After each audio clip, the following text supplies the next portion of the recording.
Alrighty guys, welcome our second group of boys. This is the so far other half of the group of fourth quarter.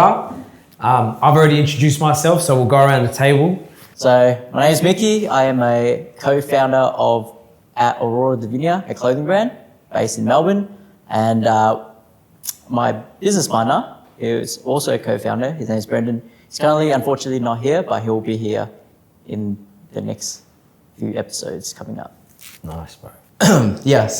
My name is Johny, and originally from New Zealand, and currently in the rental space. So I'm doing Airbnb and Turo.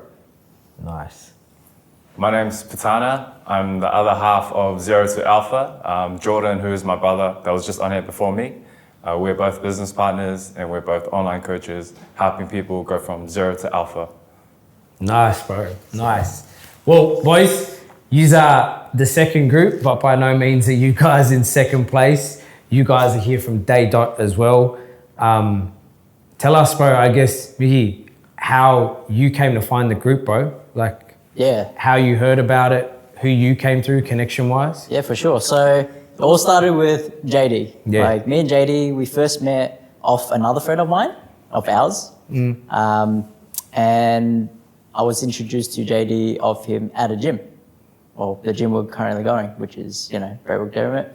And then, saw JD. I saw him like working out. And then he talked to me about his ventures and what he was trying to do. At that time, he was only doing like, his barber stuff. But then, as I saw he got into fitness and stuff, he started venturing out into, becoming a coach. Yeah.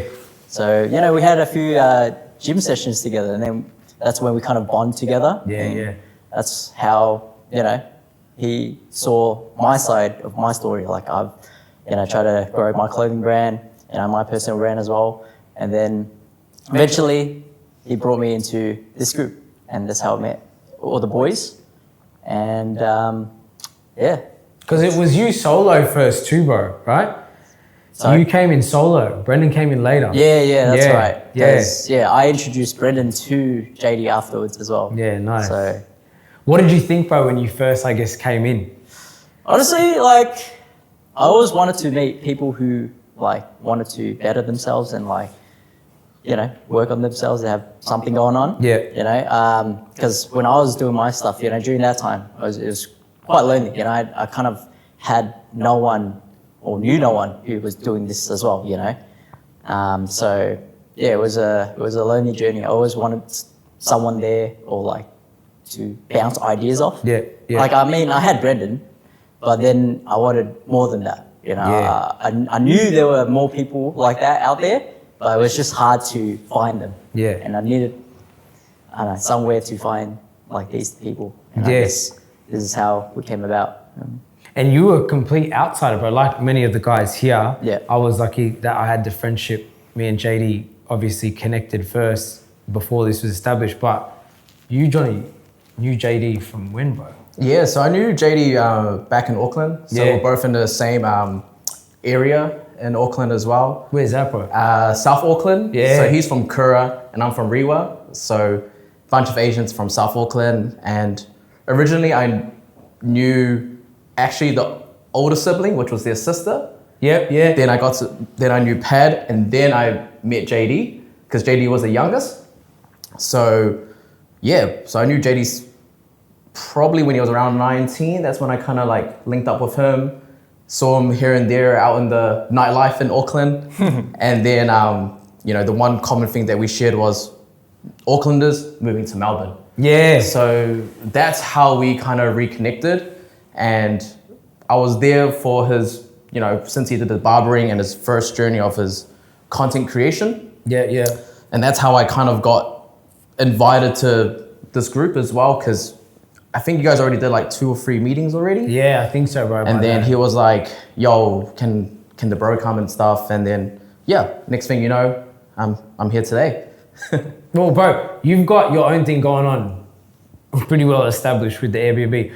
What made you want to like come to this group? Like, what was the appeal, bro? Because I guess JD, don't get me wrong, was building, but he was pretty established as well by the point that he got into the group. So I guess looking at everyone here is on a different level, bro. There's some of us that are just starting. Some of us have been in it for a while, but we still haven't gone the distance in, I guess, the select category. You've already had like quite a bit of success, bro. So like, what was the appeal then to find like another group of men doing something similar to you? Yeah, just like, you know, moving to another country, you're starting back at square one. Yeah. You know, you build an entire network in New Zealand and you come to Australia back to zero. So like 100% you want to be in an environment with like-minded people. Yeah. You know, you are a product of your environment. You know, a sunflower can't grow without proper soil, sunlight, water. So I had to be in a proper environment, you know, in order to grow as well. Yeah. So yeah, that's why teed up with JD and yeah, came through. Yeah, nice, bro. And then Paz, bro, you recently, when did you move here, bro? It's been recent times. Yeah, I moved here in early April, so it's only been a few months. Yeah, bro. And Yeah. you're, correct me if I'm wrong, JD's older brother. Yeah, so I'm JD's older brother. We're about a year and a half apart, Yeah. so very close in age. Yeah.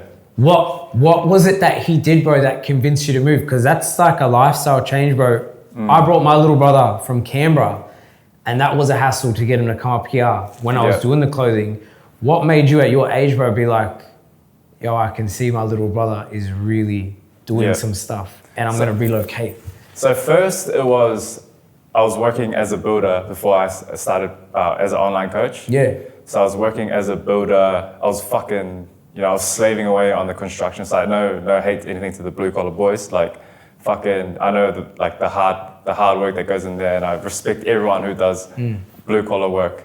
But I just knew I was meant for more, and I'd always been into health and fitness, literally since over 10 years. Always been into health and fitness. I was training, my diet was on point, all of that. And then obviously Jordan got into fitness coaching as well. And I've also always wanted to be a personal trainer. I remember in high school, we had like a careers day in year 13, and you come to school dressed as whatever career you wanted to do. Yeah, yeah. And I knew that the girl, one of my friends was working at the local gym. I was like, hey, can I borrow your gym uniform? Because I want to wear it to school for careers day, because I always wanted to be a personal trainer. But I just never took action, because when I told my parents, I was like, hey, I want to be a personal trainer, they were like, you know, they kind of look down on it, sort of thing. Yeah, yeah. And I cherished my parents' opinion. So I was like, oh, nah, like maybe I'll just put it to the side.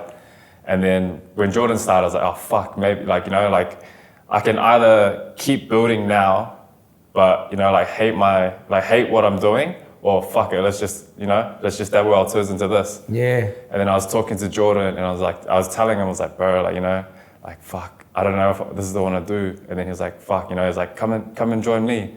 So I was like, all right, fuck it. And then I started working with JD a few months in. Obviously, he was in Australia, I'm in New Zealand. So any ideas obviously has to be over core, all that sort of stuff. And back then I was still working as a builder as well. And I would go to sleep at 8 p.m., wake up at 4 a.m. So 8 p.m. there is only 6 p.m. here. And Jordan's like, you know, like his day is pretty much just starting at 6 p.m. He goes to in the morning, you know, so I'll be asleep and he's got heaps of ideas already. And it didn't really flow too well.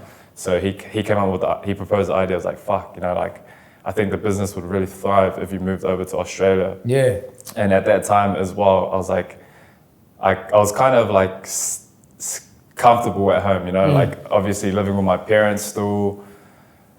I was just like, I was getting busier as well with my workflow and my workload.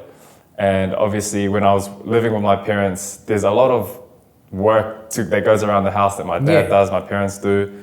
And I feel when my workload was increasing, I felt bad when I couldn't help. Like I'll be sitting in my room, look outside my window and my dad's cutting the trees. I want to go help, but my workload's so big, you know what I mean? Yeah. So I'm like, fuck, like what do I do? But I was just like, fuck it, you know, like I need to lock in. So that's pretty much how I ended up in Australia, to be honest. No, that's good, bro. I guess like it's a big step, bro. And me being an older brother, I've wanted nothing more than to see like my younger brother succeed as well. And I guess you're so lucky, bro, to see him like come across the pond, you know. And I remember touching base with JD first. He's like, yeah, I was barbering and like I had a vision, but he didn't come with much, you know. And like to see what he's built now, and then like what 100%. you guys are building together, bro, in the short amount of time, is insane. So you're obviously always going to trust him because he's your little brother, but then I guess you're going to have that protection of him because you're the bigger brother. So I guess the next question I want to go in, mainly for you boys too, Mikki, I want to get your opinion on it. But coming from NZ, of an Asian background, what did you find was the cultural differences with what you guys had envisioned for business to why it's working here, I guess, or why it never worked there? And don't get me wrong, age and time play a huge role, but you guys are here now doing what you want. Do you think that has any role to play in it? Yeah, for sure. Definitely, like, obviously Australia, the market size is bigger. Like, there's more people, more opportunities. Yeah. There's one cliche thing is, in New Zealand, we all know what tall poppy syndrome is. Big time. And it's a big thing in New Zealand. But then when you come Australia, you meet other Australians and they're like, oh yeah, bro, tall poppy syndrome so big here. So the metaphor is like, doesn't matter where you go, it's everywhere. Yeah. But for sure, Australia is just a bigger marketplace, bro, market size. And you're just gonna meet more like-minded people. There are killers in New Zealand, like within our network, there's heaps of people that are like doing fantastic business there. But I think everyone's a bit different. Like for myself, my environment in New Zealand wasn't it. Like the lifestyle I was living, I was smoking weed often. I've been smoking weed for like every day for like, I don't know, like 10 years. Yeah. And until I came to Australia, that's when I like cut it out. Yeah. So that was a massive difference for me personally. Do you find, bro, that it's obviously because you came across the pond and you're like, okay, I'm solo now. Like, I've got to actually lock in. I can't be doing the same things I was doing back home, because you had obviously the safety net of family and friends. Don't get me wrong, you probably had friends here, but it's just like, because you're going so solo, you have to really like, it's just me. 100%. I felt like, it was definitely like a complete reset. Yeah. You know, like as soon as you set foot in Melbourne, Australia, like, it just felt like a restart, to be honest. Yeah. And then Mikki, for you then, bro, what suburb are you from? The West, Sunshine. The ghettos. Give us the background, bro, I guess, of like the cultural relevance of you breaking out, because obviously coming from an Asian background, bro, we know that families, as Pads was saying, they want you to work hard. Yeah. But they do want you to work within the confines of what they believe you can work hard in. Yeah, 100%. Clothing and, the fitness realm isn't exactly always glorified by parents. Yeah. So give us a story on that a bit. Yeah, so with me, I'm more of the lucky end because I'm the youngest in my family. Yeah. So that's the thing. So my brother kind of like took all the hits growing up. So he was the one that had to go through the usual route. Like, how Asian have that stereotype of, got to be a doctor, engineer, accountant, etc. So my brother, he's a dentist now, so he went the normal route. He took all the copying for me. So I was pretty lucky on that sense. So I was more of the, easygoing guy. But even that, see, that's the thing. Like when I see my brother, he was going through all that, but like he's pushing. I wanted to kind of like show that there's another route, that you can succeed in than your usual doctors or lawyers or whatever, And I just wanted to prove that. So that's why I wanted to, start my own business, do my own clothing and stuff, because I've seen, other people got way more success than being a doctor by doing so, venturing off, doing their own things. So I just wanted to show, like, you don't have to go that normal route to become successful. Yeah. And to summarize on that, we all met kind of in the fitness space, right? Everyone was either going to gym or met through gym. Your business came from like an exercise sort of standpoint, right? Like, was it fitness first, and then you said, hey, there's this gap that I feel in the market for a fitness brand that we want to fill in? Yes. Is that where it came from? Well, yeah, it did. So how my brand Aurora Divinia came is it's so about self-development. So I started in the gym fitness background. You know, I was on my path to becoming, you know, improving myself, building myself. And obviously, like, I always wanted to have something within the fitness space. And, you know, so initially I started with a clothing brand prior to the current one I'm doing. That was my first business. Honestly, that was like the first venture. I didn't know what I was doing. Yeah. So I was kind of like learning the basic stuff, learning how to start an online store.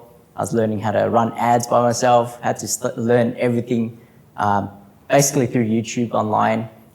And then after that, I was like, maybe this isn't the route. So I wanted to try something else. And that was the time where I see like personal brand became a thing. So I wanted to like start building my personal brand. And then I started doing YouTube, reaction videos and stuff to kind of put myself out there more. And that's exactly what I did. And then I got into drop shipping. I kind of, at that time, I had like that, what do you call it? Silver something syndrome. Like, you know, when you chase stuff that are new. Yeah. I don't know the word, but I know But what yeah, you're like saying. because like there was so many new things coming out. Drop shipping was new. Yeah. You know, trading, crypto and stuff. So I was just chasing things at the time. And then I finally came to myself and asked myself, what did I really wanted to do, you know? And fashion and clothing has always been part of me from the beginning. That's why that was the first thing that I started, because I always had an interest in it. But fitness was like me growing up. Yeah. So I was like, why don't I just do that, you know, fitness and clothing together?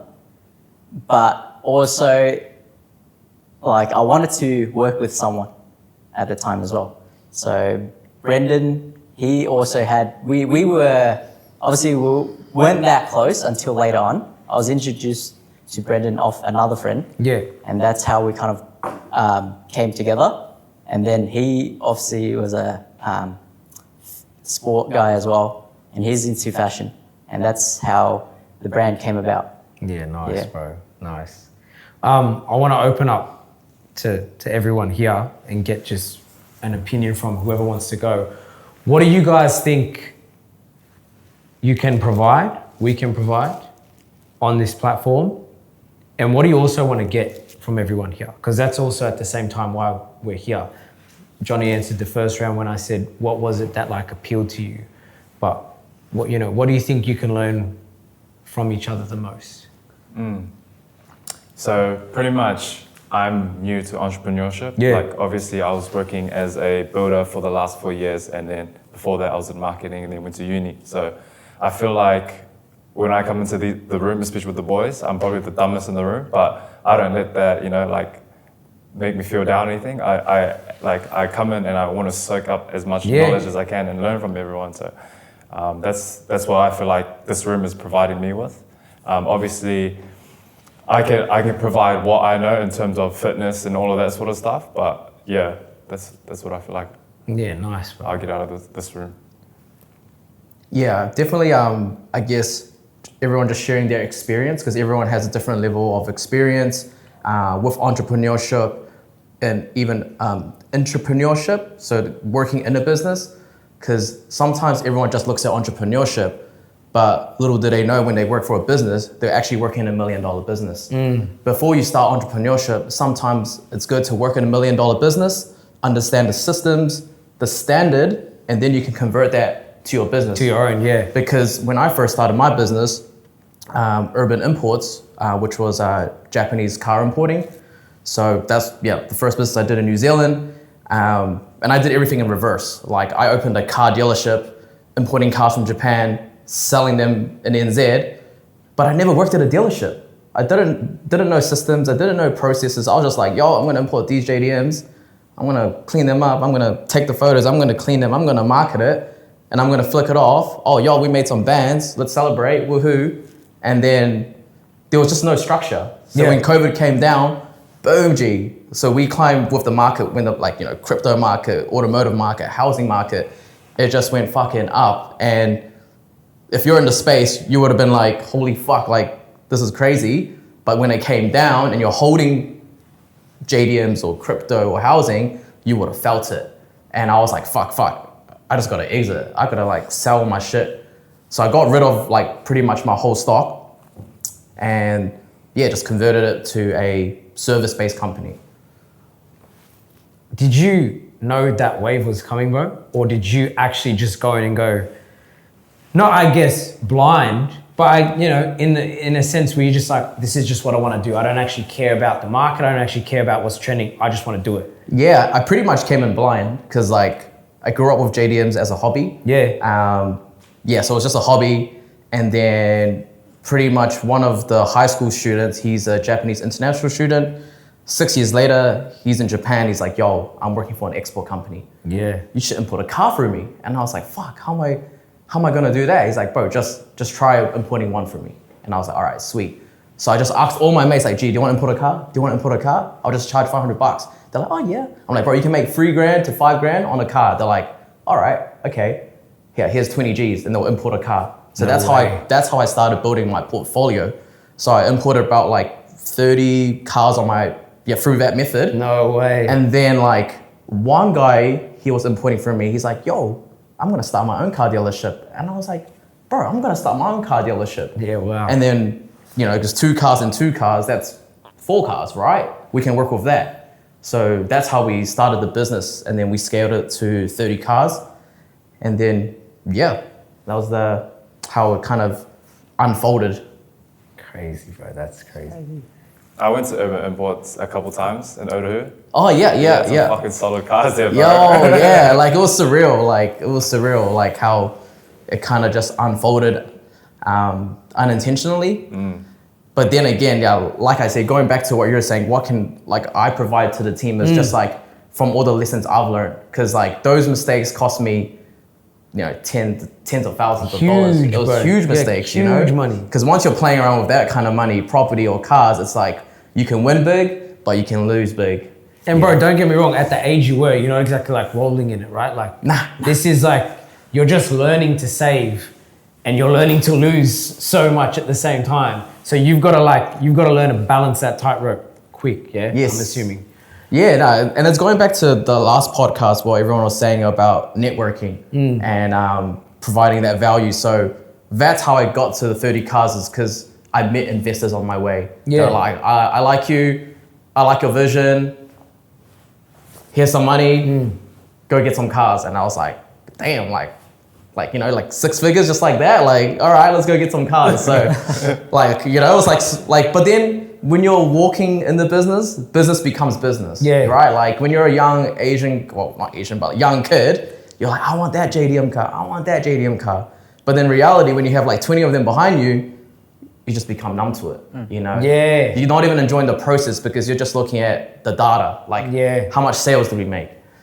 Is this making me money? Like, yeah, I look like a sick cunt, but like, you don't have to talk with the town, but like, gee, are you actually making money? Yeah. Because I don't know the behind the scenes. Exactly. That's why dealerships in general charge so much because they're paying for staff, they're paying for the lease, So these are overheads that people don't look into too much. Yeah, right.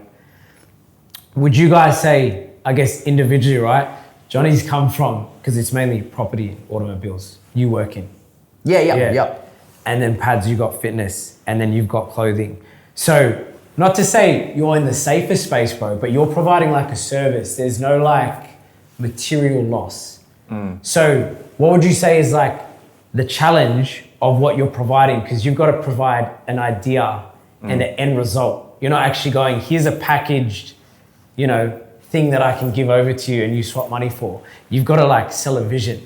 100%, man. I think one of the biggest challenges that we're facing is, I guess, just competition, bro. Yeah. Like, literally, if you go on Instagram, you see there's fucking thousands of other online coaches, and it's just, I guess, being able to relate to our ICP and really make them feel like we can solve their problems. Like, yeah, everyone can look good and have a fucking 6-pack and, post good, cool content that looks sick, but that doesn't mean that you're going to be able to solve this guy's problem. This guy's got family issues or like growing up eating fucking KFC for his 10 years, like how are you gonna help him break that cycle? Yeah. Rather than, like, you can't just tell anyone to go eat chicken and broccoli. Like, just because you've been doing it for the last 5 years and that's just ingrained in your mind now doesn't mean that this dude who's been eating Hungry Jacks for the last 5 years is gonna be able to do it. So it's just, I guess, just really learning to, like, everyone comes from different backgrounds, everyone goes through different experiences, and just the more clients that we experience on, the more experience we get and the more solutions and strategies that we can come up with. So say, for example, this person went through this problem, and how do we solve this problem? Okay, we got it now. This new client comes 6 months later, he's going through the same issue that this dude went through. Okay, so we know that the solution for this guy was this, so we'll try it for this. If it doesn't work, okay, we'll try something else. Gather that data and then just keep accumulating, you know what I mean? Yeah. Just trying trial and error for every different client. And bro, like you said something real humbling at the start. You're like, I walk in the room thinking I'm the dumbest. JD says that a lot as well, bro. And I think everyone kind of shares that in the group. The beauty of it is no one's come in here and being like, I know this, let me, dominate. Exactly. Yeah. Like going off that, like when I first came into this room, bro, I was like, gee, I just felt dumb, G. Like everyone just spitting game, G, and I was like, fuck, all the experiences I went through the last 5-6 years just went out the window. Yeah. Because everyone was just spitting game, bro. And like one analogy the boys were saying was, we've been feeding everyone, like in our network of our friends. Yeah. I'll be telling all my boys about, the next thing, AI, crypto, cash flow, financial literacy, how to start building. But then they're like, just like, yeah, G, yeah, bro, that's it. They're just eating, I'm full, fucking shit out, whatever. And then like coming here, I felt like I was getting fed. Everyone's like, here's a lobster. I'm like, yo, shit, G. I'm eating this, bro. Like, and that's why I just sat there. I was like, fuck, this is like, I'm full. Like, I'm genuinely full right now. So that was sick. You walk out of the room, bro, at the end of every session, and when me and Temoc have left and we're driving home, we're just like, what just happened?